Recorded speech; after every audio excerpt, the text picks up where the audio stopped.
ये कहानी बजाज कंपनी की सफलता की है, जो एक साधारण शुरुआत से शुरू होकर भारत की सबसे प्रतिष्ठित कंपनियों में से एक बनी। बजाज कंपनी की स्थापना 1945 में जमनालाल बजाज द्वारा की गई थी। उनका उद्देश्य था भारत में एक स्वदेशी कंपनी की नींव रखना जो देश की आर्थिक उन्नति में योगदान दे सके।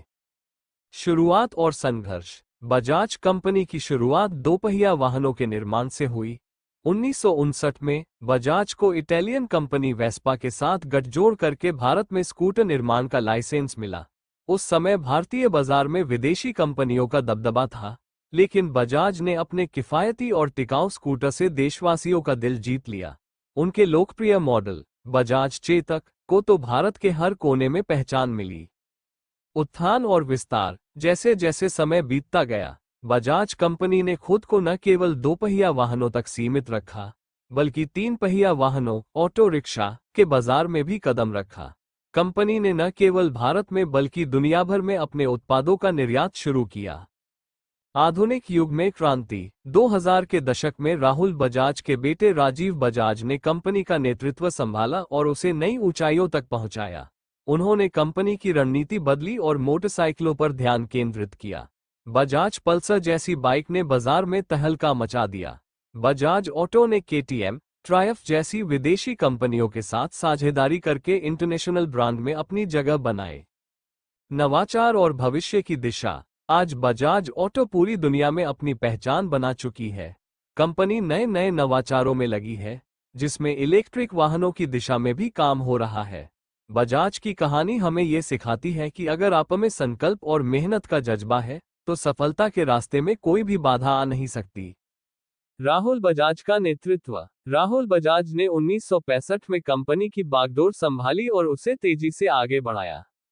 उनके समय में बजाज ऑटो ने न केवल भारतीय बाजार में अपना दबदबा बनाया, बल्कि वह कंपनी को अंतर्राष्ट्रीय स्तर पर भी स्थापित करने में सफल रहे। उनके नेतृत्व में बजाज ऑटो का नाम गुणवत्ता और भरोसे का पर्याय बन गया। बजाज चेतक स्कूटर उस दौर में भारतीय मध्यम वर्ग की पहचान बन गया। हमारा बजाज विज्ञापन ने लोगों के दिलों में जगह बनाए और बजाज को एक घरेलू ब्रांड के रूप में स्थापित किया। अंतर्राष्ट्रीय विस्तार। बजाज ने कई विदेशी कंपनियों के साथ साझेदारी की, जिनमें ऑस्ट्रियन कंपनी केटीएम प्रमुख है। इस साझेदारी ने बजाज को यूरोपीय बाजारों में प्रवेश दिलाया और कंपनी ने अपने उत्पादों को वैश्विक स्तर पर बेचना शुरू किया।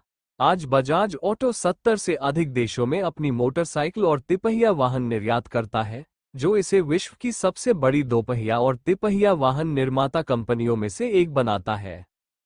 इलेक्ट्रिक वाहनों की ओर कदम। आने वाले समय में बजाज ऑटो ने इलेक्ट्रिक वाहनों के क्षेत्र में भी कदम रखा है।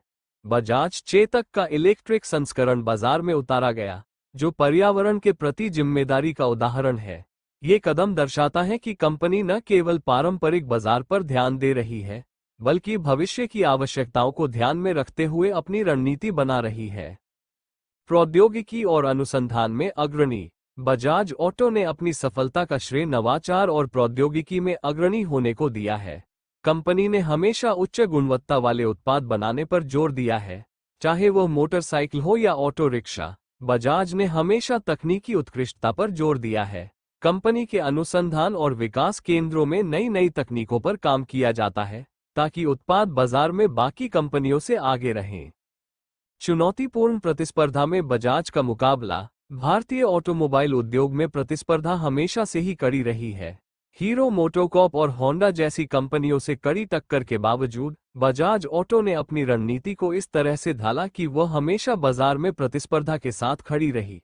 बजाज पल्सर और बजाज डिस्कवर जैसी बाइक्स ने एक अलग ही ब्रांड इमेज बनाई, जो युवाओं के बीच बेहद लोकप्रिय रही। भविष्य की दिशा। बजाज कंपनी का भविष्य अत्यधिक आशाजनक है।